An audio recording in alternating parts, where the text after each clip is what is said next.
On the fourth week of Patmas, Robert Pattinson gave to me. Oh. Ooh. 4 fishes fucking.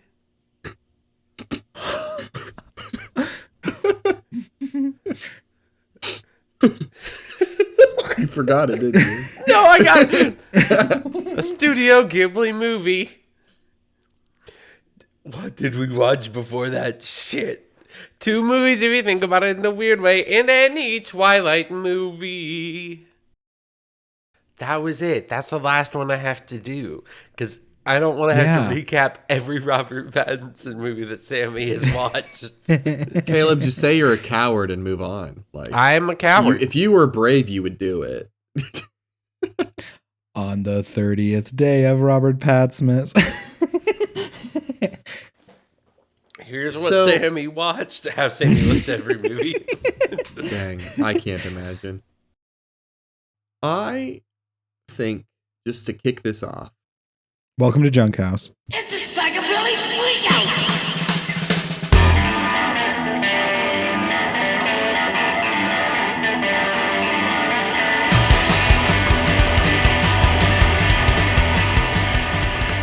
I think that this movie, above all the rest that we have watched, is the movie that actually lets us appreciate our Pat as an actor the most. I think this movie is one of the best acting vehicles he has been given. It's just him and Dafoe demolishing the scenery. Yeah. Yes. Of our 4, for sure. Right. And I have a hard time thinking of an R. Pat's movie where he gets to do more acting. Not necessarily better, higher quality. Like, there's so many different ways to talk about a performance, but this is the one where he gets to do the most, bar none. Of our 4, yes. Well, I'm telling this to you so you can give me another one where he does more. Well, I'm waiting to do the reveal next week. Okay, next so when week, we actually talk about all of the movies. Yeah, tell me how I'm wrong next week, and I'm excited. Like, this is definitely one of, if not equal to, a few that I'm thinking. Okay. But we will learn next week. It's incredible, though. He does so much quiet, silent acting in this one. It is incredible. It is. Oh, this week we are talking about The Lighthouse. I don't know if we actually said that yet. I don't know if we did. Robert Eggers, one of his big ones, honestly. The big one, I would say, which I didn't know going into this. Well, I think I learned it 2 minutes before going into this, that this is a remake. Yo? This is a remake of a, I think, 1980 film. Like, this was inspired by another film. Interesting. I'm pretty sure. I'm going to the Wikipedia page right now. I'm trying to find it. 1947. I think. I'm double checking. I'm pretty sure it's no, not the 1947 one, because that's romance. But so I'm pretty sure I was doing research and this was at least inspired by another Lighthouse horror movie. So I've got it right here. Lighthouses have long captured the psyche of any country with a coast. Like, yeah. they're it's isolation, it's creepy, the ocean's terrifying, it's wonderful. So this is from Wikipedia. The idea of the lighthouse first emerged from Max Eggers' re-envisioning of Edgar Allan Poe's unfinished short story of the same name. There we go. It's not another movie. My brain is dumb and bad. No, it's not. Robert Eggers assisted the development when Max was unable to complete his adaptation, sourcing the plot from a 19th century legend of an accident at a Welsh lighthouse, which I think I'm aware of. Cool. Oh, yeah, yeah. Oh, yeah. You want to hear the tragedy? Yes. Okay. Because this will inform a lot of what this movie's dealing with. Yeah. So the Smalls Lighthouse tragedy. The old lighthouse brought about a change in lighthouse policy in 1801 after a gruesome episode, sometimes called the Smalls Lighthouse tragedy. Thomas Howell and Thomas Griffith, the two-person team that managed the lighthouse, were publicly known to quarrel, which explains the two characters being named Thomas in this movie. Mm-hmm. When Griffith died in a freak accident, Howell feared that if he discarded the body into the sea, authorities might accuse him of murder. As Griffith's body began to decompose, Howell built a makeshift coffin for the corpse and lashed it to an outside shelf. Stiff winds blew the box apart, and the body's arm fell within view of the hut's window. As the winds would blow, Gus would catch the arm and move it in a way that made the appendage appear to beckon. In spite of his former partner's decaying corpse and working the lighthouse alone, Howell was able to keep the house's lamp lit. When Howell was finally relieved of duty, the impact of the situation was so emotionally taxing that his friends did not recognize him. As a result, the governing body changed the lighthouse policy to make lighthouse teams rosters of 3 people, which continued until the automation of British lighthouses in the 1980s.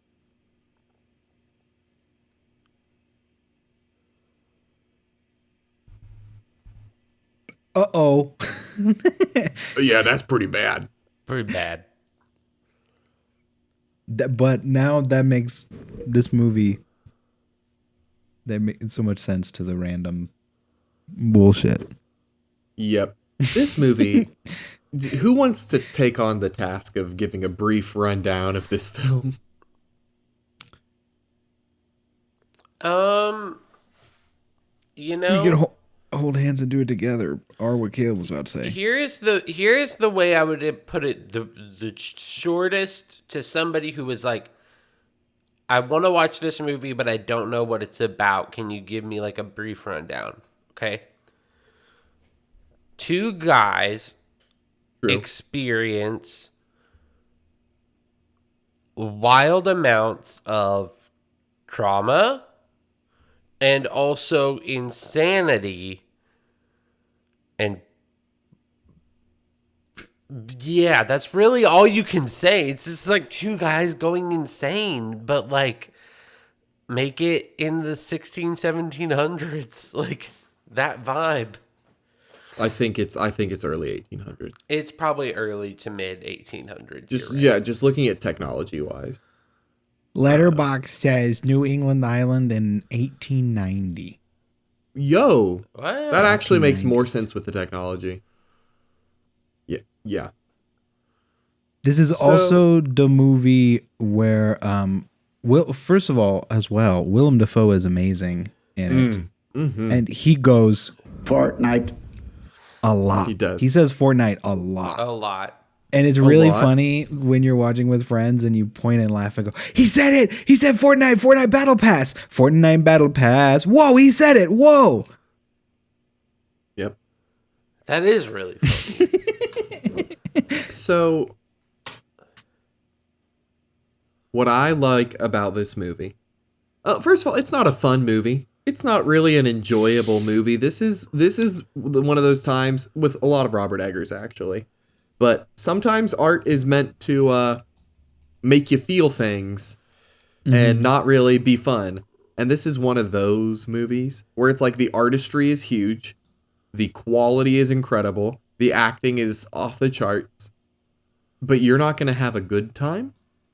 And you may need a second watch to understand exactly what you just witnessed. I'm going to give... Very funny, though. It has a lot of very funny moments. There is a lot of humor. It will like ratchet up. It does this thing because it's a descent into insanity. And it will ratchet up the tension and nonsense and unreality to a fever pitch and then immediately cut back to reality. And the result is often very humorous. Mm-hmm. Like at the very climax of the movie, at the very end, whenever it's bum fiddling time, listeners. Yeah. Welcome You should to know bum this by fiddles. now. We're bum fiddling. At the very end, when he goes up to the light and then looks into it and then falls down all the stairs, Emily was around for that last bit and laughed. She was like, I'm sorry. I'm like, no, that's funny. Like, yeah. I think he meant for it to be funny. That, like, all this grandeur is just in his head and he's playing out this little tragedy comedy. Because in real life, there's nothing happening, which is my personal theory, that there is not a single supernatural occurrence at all in the film. Yeah, Willem Dafoe's Thomas is just going insane and has probably been insane, I would say, as well. I think both of them are going insane. I think Willem is Just his obsession with the light and the inability to let other Thomas even get close. Do you know my theory? I do not. Tell me your theory. Well, yeah, time to know. I think Willem Dafoe's character doesn't actually go insane. Okay. I think Arpats is from the beginning unstable, right? Like, by the time he gets to the lighthouse, he has already murdered a man in cold blood because he didn't like him and stolen his identity. He starts unstable. And whenever he finds Willem Dafoe's logbook later, and it's reading from the jump about his poor performance, lack of effort, self-abuse in the shed, the idea that he from the jump and throughout the entire stretch has been inconsistent, which is not lining up with how he views himself. We're getting the whole movie from his perspective. And so I think him seeing Willem Dafoe's character like masturbating in the light, like in the lighthouse, or staring at it at all hours of the day, like I think most of that is his imagination of how awesome the light must be for him to keep it from him. I think Willem Dafoe is sane, and he's dealing with a lunatic. Interesting. So, I was trying to find... I think this is the time to bring this up. I've counted how many times I've watched this movie. And including this watch,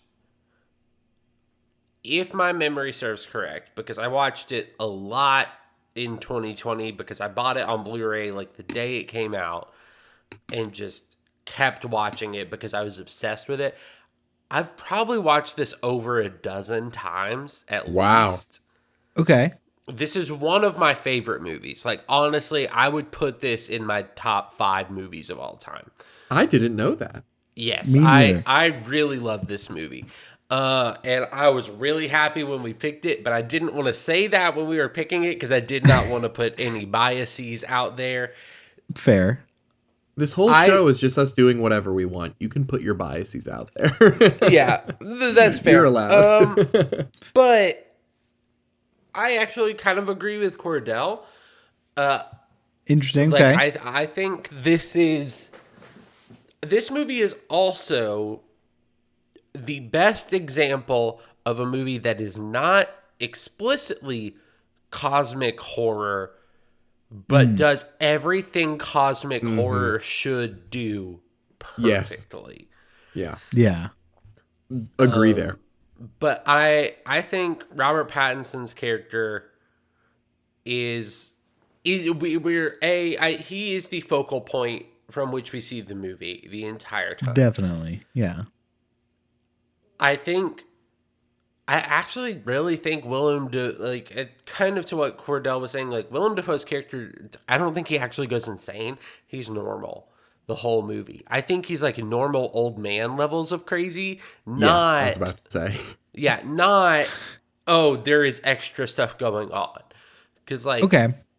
You know, because like Fair. in every workplace, like even today, there is stuff that somebody who is older is like, this is the thing I do. I don't let other people do this thing. Like, that has happened in almost every workplace that I've done. Is like, I do this thing because it's what I do. I do that at my job. I'm like, this is the thing I do. Because I'm the fastest at it, and it's hard for me to teach people how to do it fast. And so I really think this is a movie about Robert Pattinson's character going crazy. And part of me thinks it's a guilt-driven craziness that is then amplified by the solitude of the lighthouse, because even though they are forced to be in the same place, it is still essentially solitary. They work different neither shifts. Neither of them like each other. Sammy, before I say more, I want to hear your thoughts on, because you don't seem to be in the same camp as us, and I want to hear what you think. Yeah.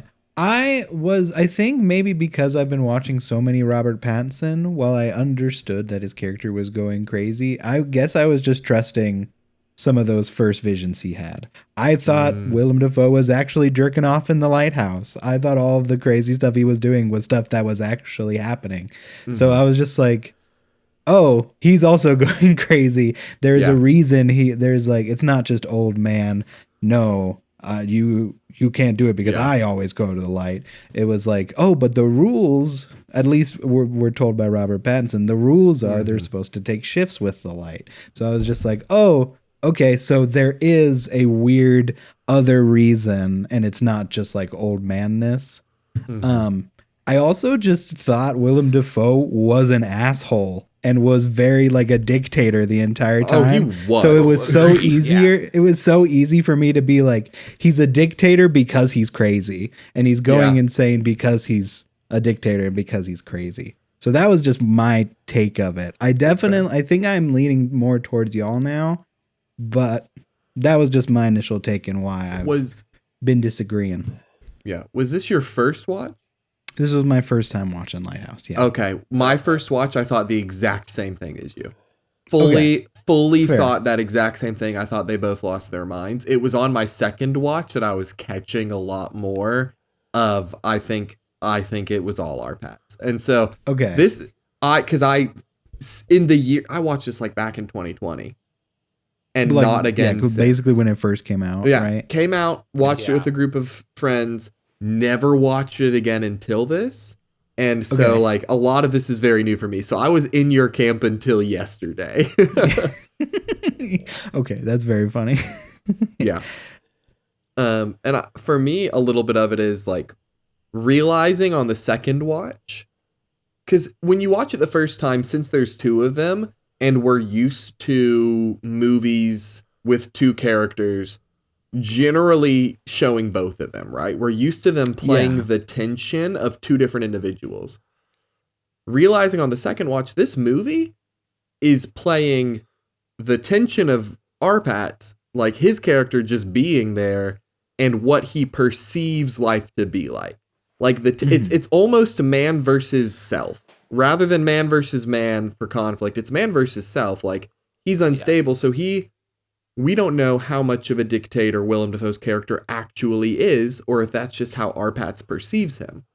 Yeah. Right. Like, and in the very beginning, he makes that offhand, because I do believe Willem Dafoe's character is a habitual yarn spinner. I think he's telling tall tales all the time because he's a lonely old man. And I believe that he like won't let this newbie touch the light. But then it also makes sense, if he sucked at his job from the jump, then he would never get a turn on the light because he was never dependable. And Willem Dafoe doesn't trust him. And so like the second watch, I was seeing all of those things coming together of like, he's not worthy to tend to the lighthouse just as an employee.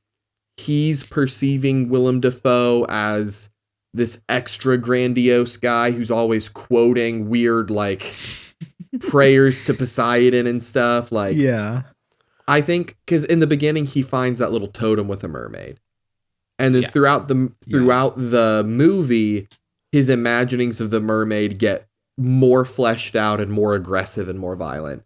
He starts remembering his like the guy he killed on the log train.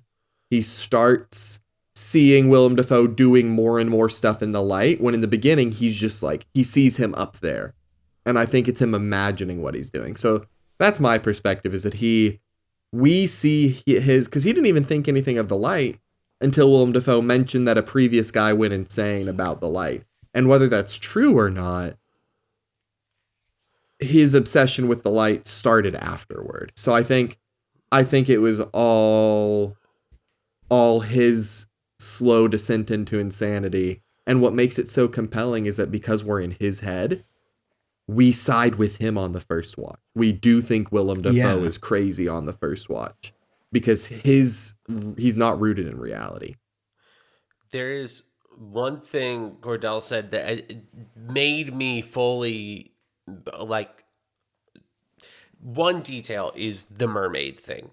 Ooh. The mermaid storyline, because Robert Eggers is a history freak. He loves looking at the historical thing.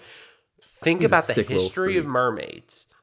it started as sailors seeing like essentially like seals and manatees and thinking they were mermaids. And then as it got more and more desperate, they all started to believe and go insane and believe this craziness that, yeah, that's a woman. That's a half fish, half woman. That is like it. Robert Pattinson is the only one who believes that. Like, there is no indication of like Willem Dafoe. Like, Willem Dafoe even like calls him crazy for it. Is like, what are you doing? Like, that is what made me think Willem Dafoe is like, he's weird. He's hardened by being out and this being his life, and he's a grandiose person because I think he's probably used to having to like essentially get a new person to like him every few months. Right. Yeah. Right. And that's a hard task. And so Willem Dafoe is absolutely playing, like, his character is absolutely bullshitting, making his life seem way more big and cool and grandiose than it probably ever was. And I think Robert Pattinson is just going insane because he's not used to this. He was on a log team. So like think about logging camps, it's like, I think like historically you're looking at like 20 to 30 guys at least. I think so. In a bunk situation. So there's a small community there. You're still probably getting fed up with everybody. And that's, got its problems. But there's a community where, like, if you're tired of seeing one person, see if you can switch to a different job on this thing. Like, there's a community to it versus two people.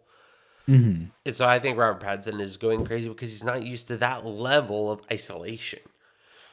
And hence believing the mermaid myth, because the reported quote-unquote self-abuse is, getting to him.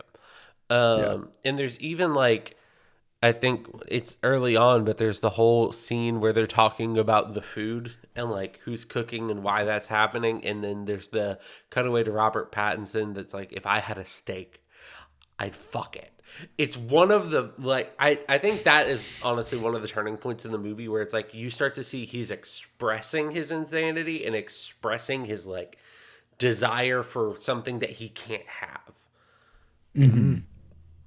Yeah, there's so many neat things in this movie. Like, one, on the mermaid front, I think that's an accurate portrayal of like how history developed the idea of mermaids. But I think we lose that people have been messing with each other forever.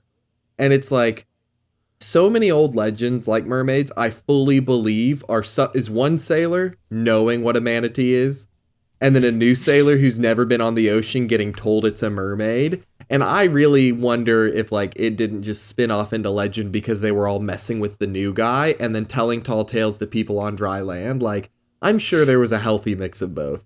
But with you can really see his guilt in the movie as his visions and imaginings start getting more graphic. Because it starts of him just like the first time we see him jerking it, it's just him in a room, right? Like he's just in the room, whatever. But then later down the line, he's got this like full imagining of finding this mermaid on the beach, and full imagining of like touching her and seeing her and all this stuff. And then she wakes up and screams at him and he runs away. And I think that's his guilt kind of pushing and pulling in his mind of like, I'm losing it, but I'm scared of this and I don't think this is right. And then later on, it's fully devolved into all the craziness we see later. Yeah. And I think that sexual obsession shows up with him thinking he's seeing Willem Dafoe's character jerking it in the light. Yeah, like, on his bed, on Robert's bed. Oh, yeah. On Robert's bed, upsetting.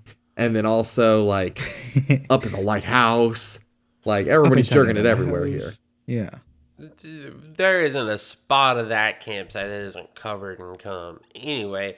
And they don't even have to be crazy for that to be true. No, that's just two dudes on an island together. What do you want? What do you want? I will say, this is also Stuff's gonna happen.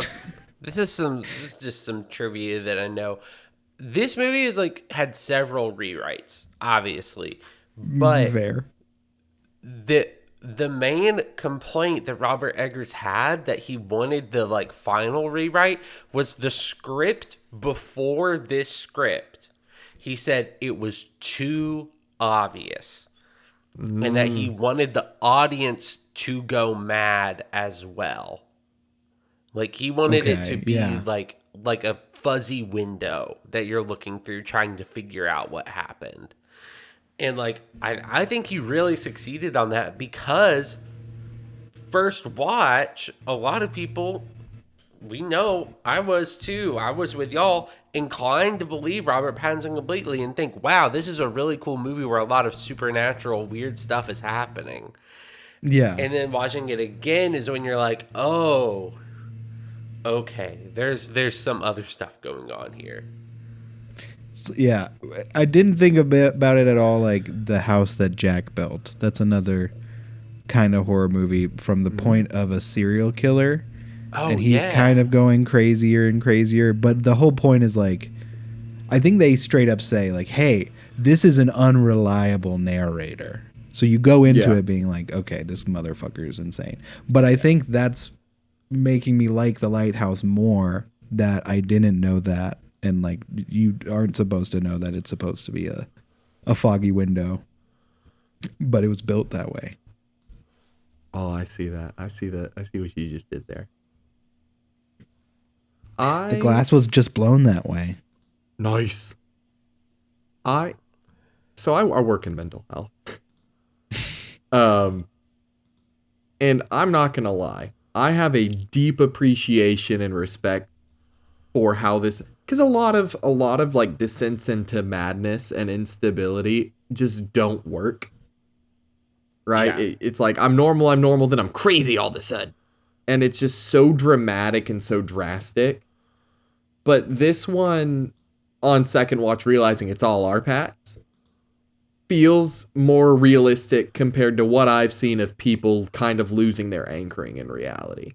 I've never seen anybody like full on disconnected from the world, but I've seen people who are fully convinced that normal interactions they have are aggressive and demeaning. Mm-hmm. Like, they're fully convinced that normal interaction was a slight against them. I've seen people like fully convinced other people were always talking about them behind their back or always stealing their stuff. Like I have seen people who have little areas where their grasp on what's accurate just isn't there, but to them it's the most compelling thing. It is real. You can't convince me otherwise. And having a movie from that person's perspective as they're in a situation that gives them no reprieve and no help, and they just get worse. Incredible. Yeah. Yeah. My only interaction with that, I've had a previous partner that truly, truly believed that Superman, that Santa Claus was real. Like, could not be convinced otherwise, was not joking about it. Really?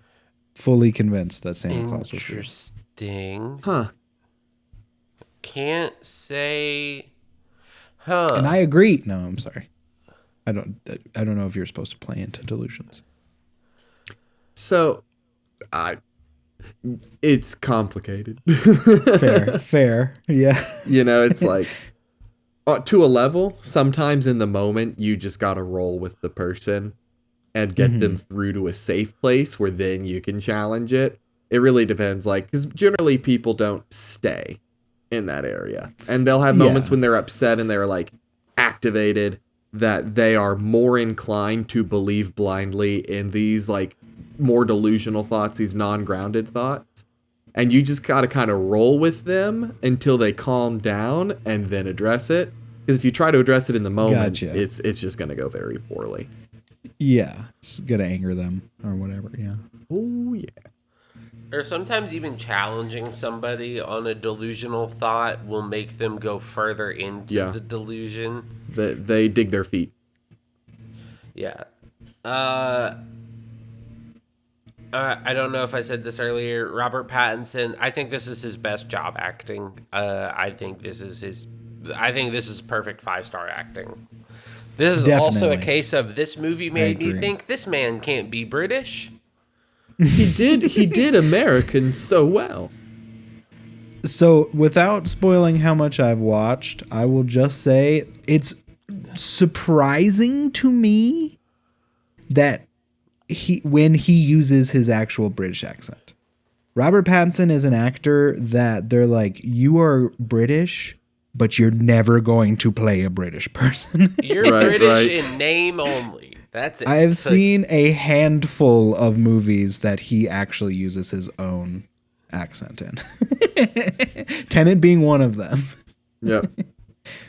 But and no, in Tenet, I kind of believed it was a fake accent. Same. Yeah. Kinda. And that kind of plays into the character. Which is crazy. Yeah. I love it. But no, before this podcast, I updated my Lighthouse ranking from 4.5 stars to 5 full stars because I think it deserves that. It's so good. Beautiful. The acting is, I mean, this is really a character piece, of course. So the acting is forefront and the most important. And they both did so good. But Robert Pattinson specifically was amazing. Robert Eggers, like, all of his movies are, like, visually, like, he has a visual style, and it's to the point now where it's like, you can just show me a movie, and if I didn't know it was Robert Eggers, I'm going to be able to tell within the first few minutes.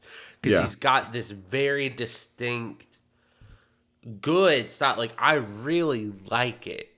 You know what I want to see him do a take on that I think he did, like, I think he might have been announced to do it, and that's why I'm thinking of it.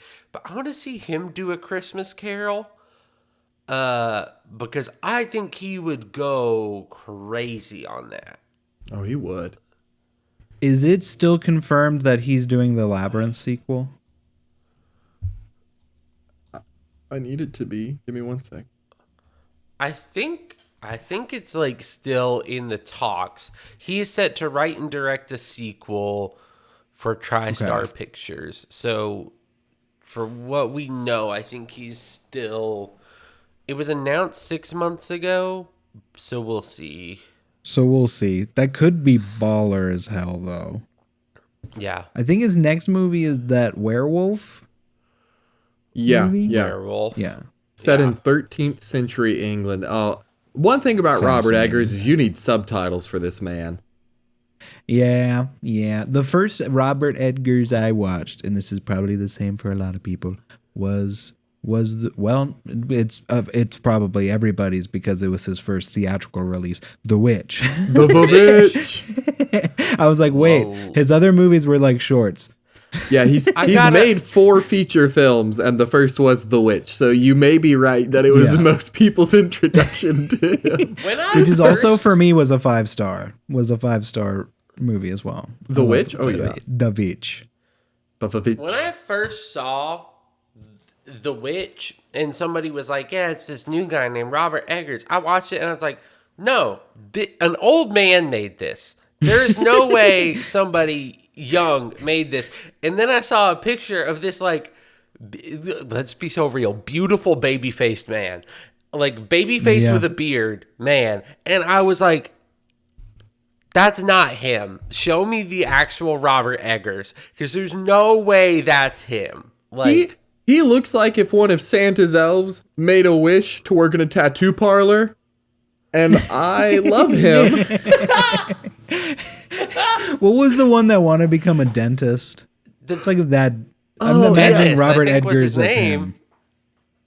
Was what?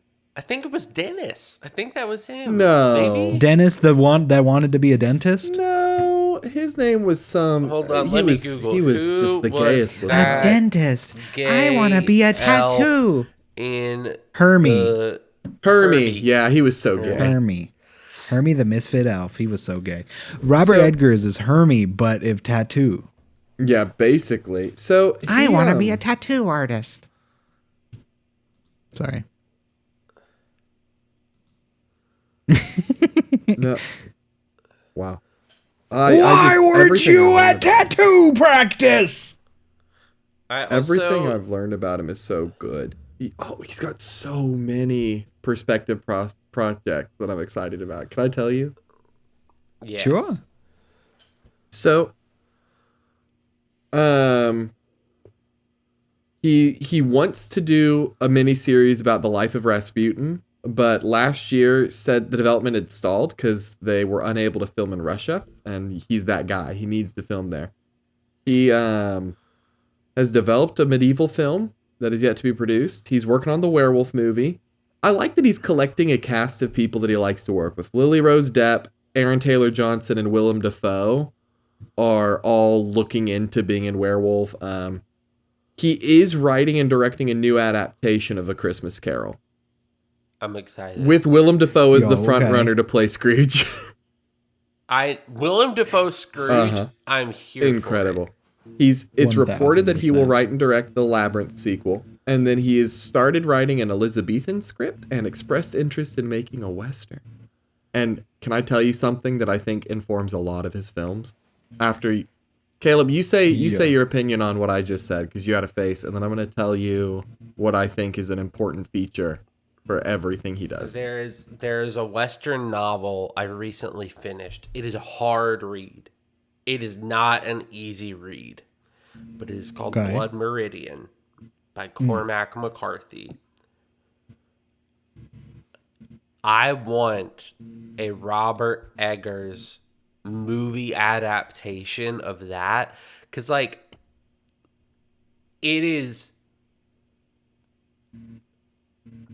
is a character in there named Judge Holden, and I just want to say, imagine the worst villain you can, and I promise you Judge Holden has him topped, because Judge Holden is just like evil because he thinks being evil is fun and thinks that he needs to constantly top the last thing he did. But it's weird that he's topping so many people. I mean, isn't this a Western? Not a romance. Cordell, you're on to something there, and I won't say anything more. No. No. But like, can I tell y'all the introduction to Judge Holden, and y'all will instantly get like why Robert Eggers would be so good at this?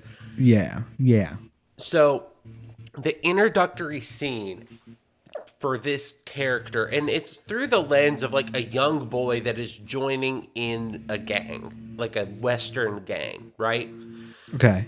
So, the young boy describes how he was sent into like an old school tent revival, like Bible thumping preachers revival. Oh, yeah. And he was sent in to kind of like scout out the area and like see what was going on. And he'd been there for a few minutes, and then Judge Holden just walked in and instantly started yelling at the preacher, and everyone turned his attention to him and was just like, obviously kept up on what he was doing. And he said, "I'm here to get this man. We found him in Fort Smith, Arkansas. We saw him in Russellville. We saw him in all these different places." And he was like, "Well, what are you here for? Like, what am I being accused of?" And he said, "This preacher has had sex with animals. He has had sex with children and has done all of these horrible things, and we need to get him now." And then the whole crowd goes, turns on the preacher, and they drag the preacher out of town and kill him. Later on, it cuts to Judge Holden sitting in a bar drinking, and the kid who's like our narrator is talking to him and says, "That's crazy that you saw that man do all those things. I'm really glad that we caught him, because like that's horrible." And Judge Holden said, "Oh, I'd never seen that man in my life." No way. That was just what I thought would be fun. That's now imagine bad. someone of that insanity with Robert Eggers style directing. I think it's actually going to capture and feel that level of pure evil. Like, Dang. and that's his lowest defense of the book. Like, it only gets worse. Oh my god. There is something, one of what captures my mind so much about the pre-modern world, before technology and good record keeping and everyone's a number in a system somewhere, was the ability that people had, especially, usually it wasn't great people doing this, but the ability to fully pick up, go to a new place, start fresh, be terrible, pick up, go to a new place, start fresh, be terrible. Like the ability to just kind of live without consequence because I can simply go to the next area and do what I do. Yeah. Yeah. And it's so terrible and so compelling. Do you want to hear who Robert Eggers is married to? Who's Robert Eggers married to? A woman named Alexandra Shaker. She's a clinical psychologist. Oh. Doesn't that inform just about everything this man does? That really makes sense. Like his Him ability, and his wife are fascinated. Yeah, his ability to that like closely connect with psychology and how characters think and feel and do, and how like their minds get hurt by things. Like that's powerful, and I would be shocked if he doesn't like have his wife weigh in on a lot of that stuff in his script. Oh yeah. Honestly. Man. I'm Good movie, excited. good director. Good movie, good director. Good I'm movie. excited Maybe to next see more of this year. stuff. Maybe next year we can do a Eggers month. We can do I think what we could do is whenever his next movie is announced to release, we can plan that release month to be a Robert Eggers month and then finish it with the new movie. I'm not. That sounds gonna Gucci lie to me. you. That's a month of psychic damage. Like, oh yeah, it's gonna be a month where we are like wounding our mental health significantly on the weekly basis. We're gonna follow it up with like Mel Blanc or something like that, and just watch a bunch of Looney Tunes. But Adam Sandler. oh no, that's mental side. That's other psychic damage for me. I hate Adam Sandler so much. But they're making Happy Gilmore too. Yeah, they've also made a lot of other bad movies. I don't know what to like. They keep making bad decisions. Like they're making Grown Ups 8. We gotta see Grown Ups 24. No one talks about the good Adam Sandler movie that is Just Go With It. I also need to rewatch Uncut Gems because I was not in the headspace. I've never when seen I first Uncut saw Gems. that, and I've heard it's actually good. Okay. Hey, y'all wanna talk about something else? Sure. Y'all wanna shift topic? Okay. Sure. Can we talk about this? Is something crazy that's happening, and we don't, because we've been focusing on movies, we don't get to talk about what's happening in the real world as much. Trisha Paytas named her baby Aquaman, and yeah. And I just, so we talked about it briefly in our Discord server, and I told Cordell that I needed to tell him some other crazy baby names, specifically ones from Nara Smith. Are either of y'all familiar with her? I can Google her. Go ahead. She is a like Mormon trad wife influencer, if that makes sense.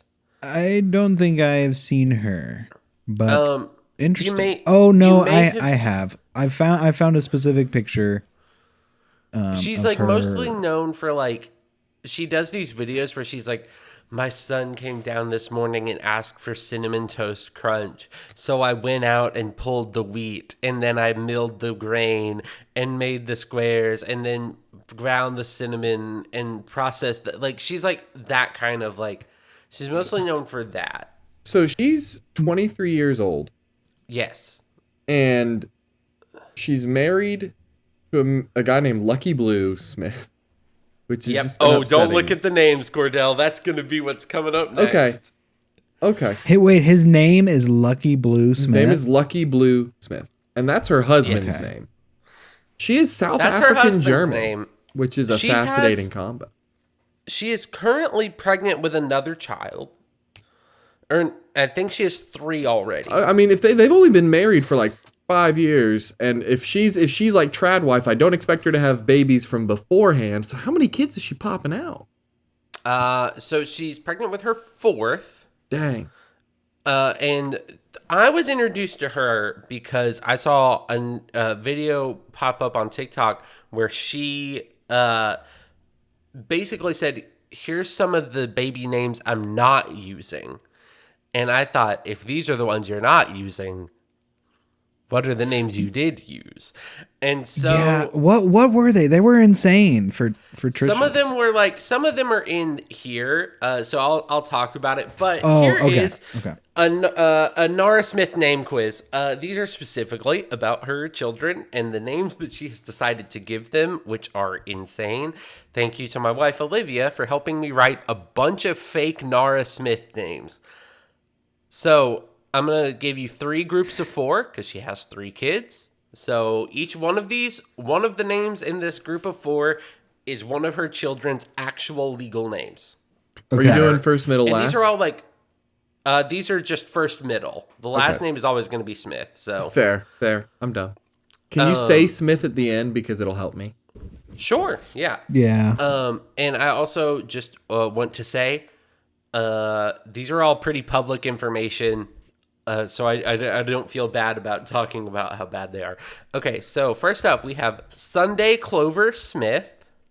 Sunday spelled Sundae. Of course. Like the ice cream. We have Lucky Blue Smith. We have Breezy Golden Smith. Wait, so Lucky Bluesmith, you're saying they named their child again, or you're just saying his name again? Lucky Bluesmith is her husband. They could have gone for a junior. That's what I'm asking. Is this you just? I'll go ahead and tell you that one was because I wanted to surprise y'all and be like, that's her husband's name. Her husband has an insane name. Oh, so we ruined it. I'm sorry, Caleb. A little bit, but it's okay. It's all right. And the last, so Breezy Golden Smith, and last up, Slim Easy Smith. No way, it's Slim Easy. Breezy Golden. I'm going crazy. I'm saying Slim Easy because Slim first name, Easy is the middle name. Sammy, you are correct. No. She often says, my boy Slim Easy, and that is her son. No. Slim Easy. No. Now here's something we have to say really quick before we continue. All of these names and all of Trisha Paytas's names for her babies could have been a smart thing, and these are just the code names we use. Yes, but all of the times they've said no, these are not code names we use online to protect their anonymity. Right. Yeah, this is their real legal name. And granted, celebrities doing crazy names we have Blanket Jackson out there. Oh, but yeah, we have Psalm Kardashian or Psalm West, I think. Right. Technically, West, I don't know. yeah. So there's enough nonsense out there, but Slim Easy, that could have been code, but you're just bad. This dude is going to be cursed to be a gangster's lackey for the rest of his life. He can't even wear fedoras in the modern era. Next up, Cozy Rose, Rumble Honey, Sunny Summer, or Gravity Athena. And I can say Smith behind it. If you want to me to say the full name behind it so you can get a better sense of any of those. It's Rumble Honey. Let me know. I feel it in my soul. Give them to me one more time. All right. Rumble Honey Smith, Cozy Rose Smith, Sunny Summer Smith, or Gravity Athena Smith. I'm going towards Cozy Rose because my assumption is she likes the mouthfeel, and this is a daughter. That's a really good guess. Okay. It's 1-1 because Cordell, you did say Rumble Honey Smith. She needs to be stopped. So there's another child. Don't worry. So we have one more. And then there's gonna be a 4th child soon. So this is fun. Okay. Pony Ramone. That's too long. That's a horse monster. Meadow Darling. Meadow. Meadow. Meadow. Okay. Running through a meadow. Yeah. Meadow Lark Darling. Mabel. Or Whimsy Lou. One more time. Run them through. Okay. Pony Ramone Smith. Meadow Darling Smith. Lark Mabel Smith.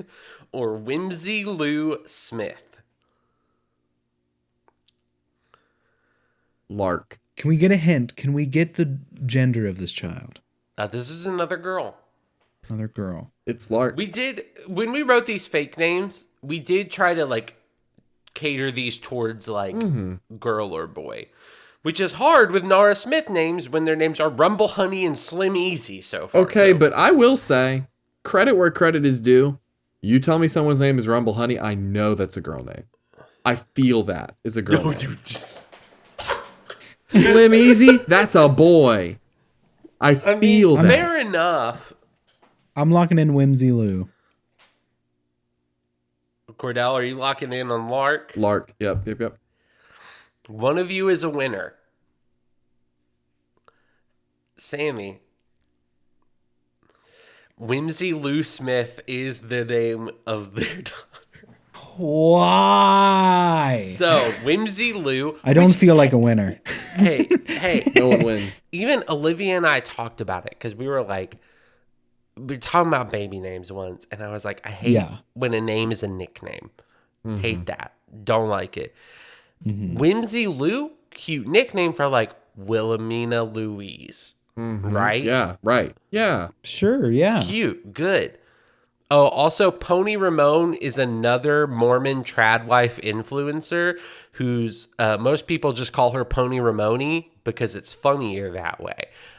So that was welcome to the fake Nara Smith names. I highly suggest going on TikTok, or she might be on Instagram as well, and looking up her name, where people clowned on her so much in the comments that even she admitted that the name Moonbeam Ice Cream sounded like something she would name her child. So, no, like, again, even with like, because Nara Smith is Mormon, you said? Yes. She's also Mormon? Okay. There is a world where even Slim Easy is short for like Solomon Ezekiel. Right? Like, I could see you naming your kid Solomon Ezekiel Smith and then call him Slim Easy. And it's like, okay, he's got a fun nickname that doesn't make sense. But then he's also like, he's got a very still weird, but more traditional kind of name. But instead you've cursed them forever. So, do you want to hear some of the names she didn't use? Just to... I guess. So, these were some rejected boy names specifically, okay? Moss. Goody. Sunday. Champ. Silk. Dare. Halo. Dusk. Dew. Mercer. And Flick. Flick. Oh my God. As in, like, getting that thing of just giving them a good flick. The girl names... kind of normal one. Yeah, some of them are kind of normal. Like, I could see Mercer. That's it. Matt Mercer? Yeah, Mark Mercer. Mark Mercer. Marcus Marillion? Marcus... I was trying to extend it even further, and it just... Marcus Mercantile. Ooh. The girls' names, some of these I could see. I'm like, some of these I can see, in a weird way, I can see them being good names. But Twinkle, Velvet, Button, Willow, see it. That's just a name. That's a name. Barry. Like that's just a name. RRY. Yeah, like even if it's spelled weird, that's still just a name. Yeah. It's a nickname. It falls under the nickname clause. Yeah, her full name is Beryllium. Yeah. Merit, Shimmer, Apple, Lemon. Shimmer is a horse name. Apple's a horse name. These are all Shimmer, horse names. Apple, Lemon are all horse Every names. name you've listed could be read at the Kentucky Derby, and I wouldn't bat an eye. It's Shimmer Apple. Child Orb? Because Orb is a good horse. Do you remember when Orb was a horse? Orb? Yeah, wasn't that named? Was that named by my brother and me? It was actually ran in the Kentucky Derby. Named? Yeah, that's an actual horse named Orb. Yeah. Oh, I totally forgot. Do you think Orb is in Uzume Pretty Derby? Oh. Do you know what that is? No. Orb is still out there kicking it. He's 15 years old. Carry on. Shout out. So real quick, while we haven't been in the zeitgeist. There's an anime about girls that are actually horses that are girls, and they race and they do idol dances. So they made a gacha game based off of this. And so what happens is you race in the derby, you level up your horse, you race the derby, and whoever wins gets the main slot in an idol performance of all of the girls who raced that day. But what the fun thing is they have a lot of horses based off of real life horses from like racing horses. So there's Gold Ship. Have you ever heard of Gold Ship? No. So Gold Ship is a very famous racehorse. It has been studied and like found that it is technically and could be the fastest racehorse that could have ever existed.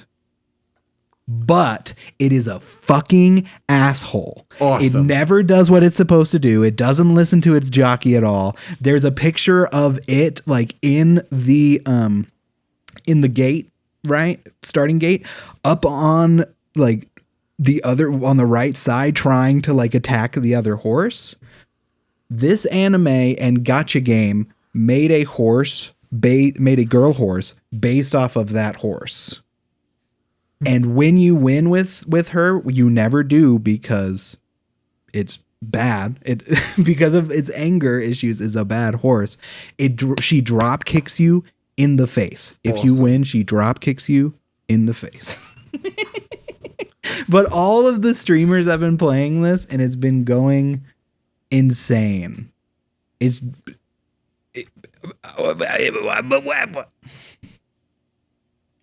what I'm saying. So I'm saying I wish Orb is in it though as well. If Orb could be in it, that'd be good. I don't want to talk about these baby names anymore. Recommend a horse page. A recommend horse page? Recommend a horse. Like, hey, put this horse in there. Let's all real quick. What would you name your horse if you had a horse? Are there any like traditions for horse naming, or is it just kind of a fun thing? I think it's just a fun thing a lot of times. For horse names. Because one of them is like Silent Sakura. Okay, so hold on. It must be short. It must be shorter than 18 characters.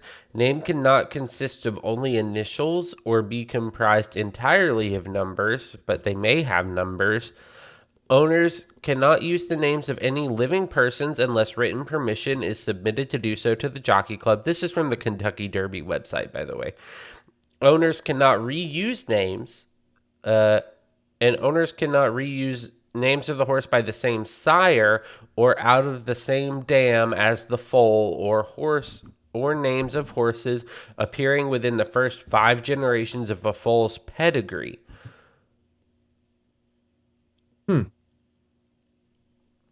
Okay, so like some of the horse girls are named like Special Week, Owaguri Cap, Super Creek. Okay, I've got my horse and those are all name. Real horses. Okay. I would name my horse Hot to Trot, but it would be HAWT, and then Trot would be TRAWT. Is it the number 2? Yes. And Hot then no spaces. No spaces. I can't tell. Space. I don't know if it would be hyphenated or just straight out, but Hot to Trot would be how I'd name my horse. That's good. I'd call him That's Hottie. a good horse name. That's actually great. Thank you. Mine would be Fart Johnson. I think I would go with.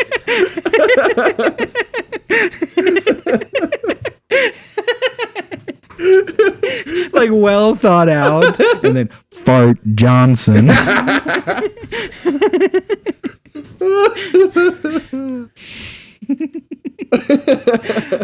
Fart Johnson round in the corner. 18 characters or shorter. Y'all ready? Here's what I would name my horse. I would name it after our opening and closing theme song, obviously. I would name it Reverend Horton Heat.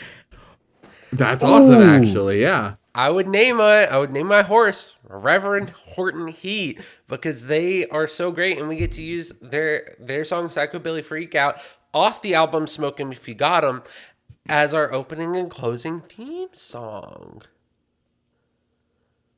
Before I continue the wrap up, we just have to say Trisha Paytas's kids are crazy named. We got Malibu Barbie Paytas. We got Elvis, which is normal, and then Aquaman. If you think those are crazy, rate and review us on Apple Podcasts and iTunes. Those names are ludicrous. I will say the song Aquaman by Walk the Moon is one of my favorite songs of all time. I think that song perfectly captures what falling in love feels like, and it makes me think of my wife happily when I hear it. If you want to email us what makes you think of my wife, don't do that. No. Email us horse names at junkhousemailbox@gmail.com. And tell us which horse girl is your favorite. Yeah, horse girls, horse names. Tell us which horse makes you think of your wife. Anything. There's one based off of Tupac. We talked about a lot of nonsense. Email us, junkhousemailbox@gmail.com. Anything unrelated to my wife is fair game.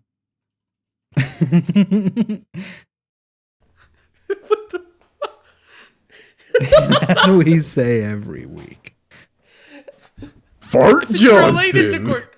Fart Johnson, Reverend Horton Heat, and Hot to Trot. Looks like Hot to Trot's exiting the box in the front. Whoa! Fart Johnson's right behind, and the Reverend Horton Heat. Whoa! The Reverend Horton Heat's pulled ahead. Whoa! Reverend Horton won. Woo! I just lost my house. It's a psychobilly freak out.